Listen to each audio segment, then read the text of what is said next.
Can an organization have a perfect team set up? Why is communication with bosses important? What can you do with an unwanted job?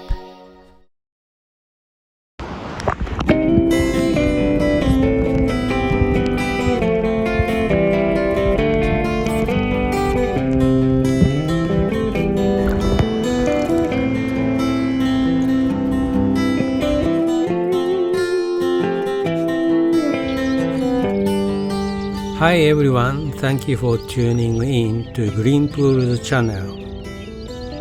I'm Yuji, a Japanese retiree and the author of Greenpool, Simple Lessons Learned in My Ordinary Life.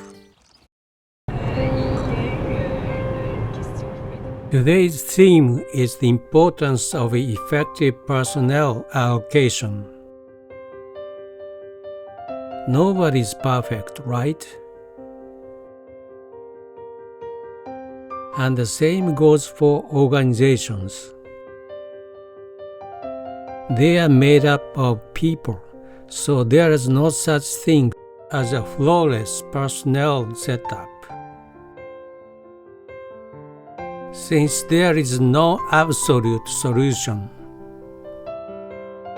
companies try to make the best of what they have by matching people's strengths to the right roles. But here is the thing. For this to actually work, open communication between bosses and employees is key. Without it, it's hard to understand each other's perspectives and work toward shared goals. Now let's be real. Sometimes you will get assigned a job you don't want. But instead of just going through the motions, why not take a different approach? Look for new interests. Suggest ideas that benefit the company, and carve out time for something meaningful.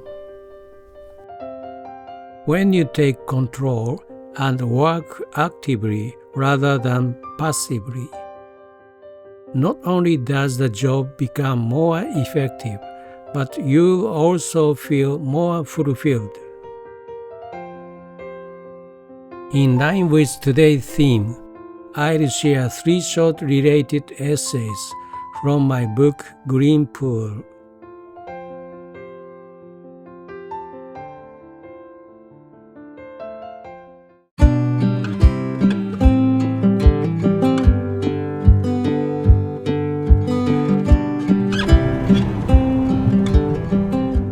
The basic concept of comparative advantage in economics can practically work to strengthen an organization's power. By placing the right person in the right role. Of course, executing this effectively is easier said than done within any organization. Due to the complex and interconnected factors related to individual assignments. Nevertheless, making efforts to do so is essential for the smooth operation of an organization. Conversely, from the perspective of a member within an organization, possessing a specific and excellent specialty is desirable for achieving one's full potential when occupying the right position.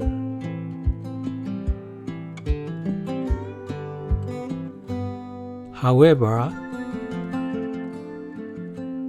Even if a person has an average specialty in a particular area, having one or more additional average specialties in other areas can place that individual in a relatively invulnerable position within the organization.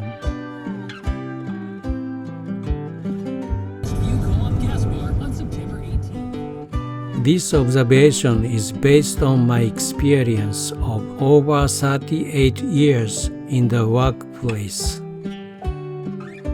highlighting the significant effects of comparative advantage within an organization.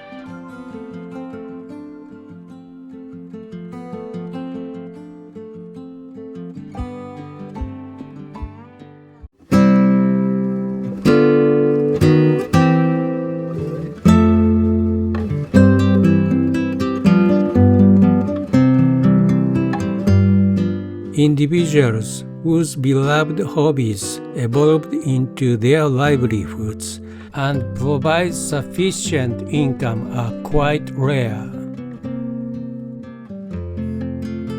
When we encounter such individuals nearby, many of us may experience a twinge of envy,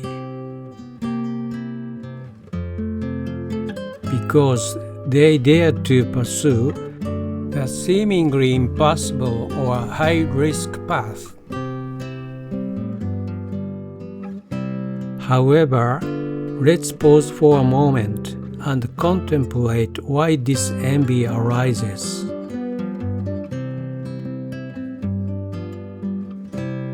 Perhaps it arises because most of us have, from personal experience, understood the profound satisfaction that comes from losing oneself in an activity, which ultimately enriches our work. If this holds true, then it becomes possible for us to recreate this phenomenon within our current professions. Consider this. Individuals can actively propose feasible and appealing new projects aligned with their interests, or implement effective Kaizen continuous improvement initiatives within their workplaces, all while diligently carrying out their current job responsibilities.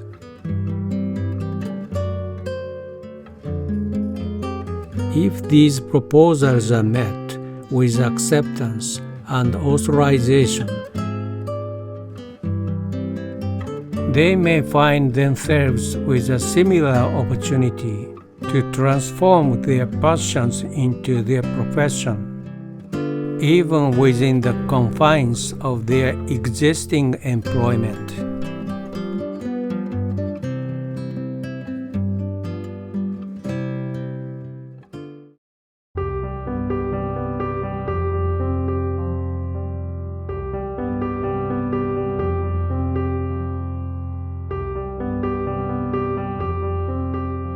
When I was promoted to middle management in an organization, I asked one of my subordinates to complete a certain task.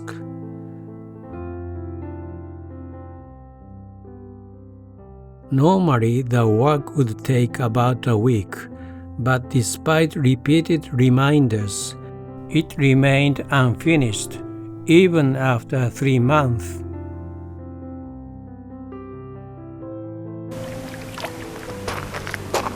To address this, I demonstrated how to complete the task within 3 days, setting an example for my subordinate.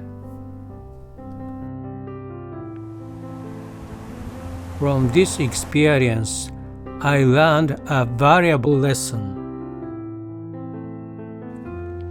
People may struggle to accomplish tasks even if given ample time. Therefore, from a subordinate's perspective, it is crucial to A. Choose a fixed or earlier delivery date. Proactively set the deadline by considering a certain margin and work backward from it to manage your progress. B. Seek clarification and guidance early. If you are unable to complete the task, ask for clarification and feedback on the expected outcome from your superior as early as possible. Seek advice on how to proceed effectively.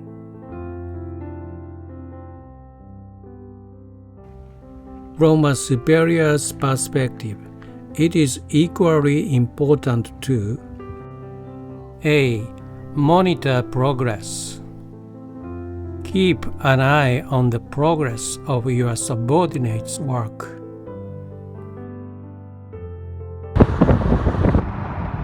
B. Engage and consult.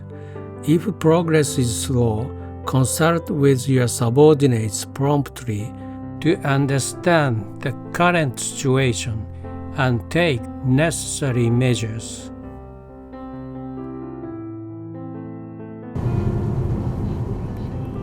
By applying these strategies, both subordinates and superiors can work more efficiently and collaboratively, leading to better outcomes for the organization.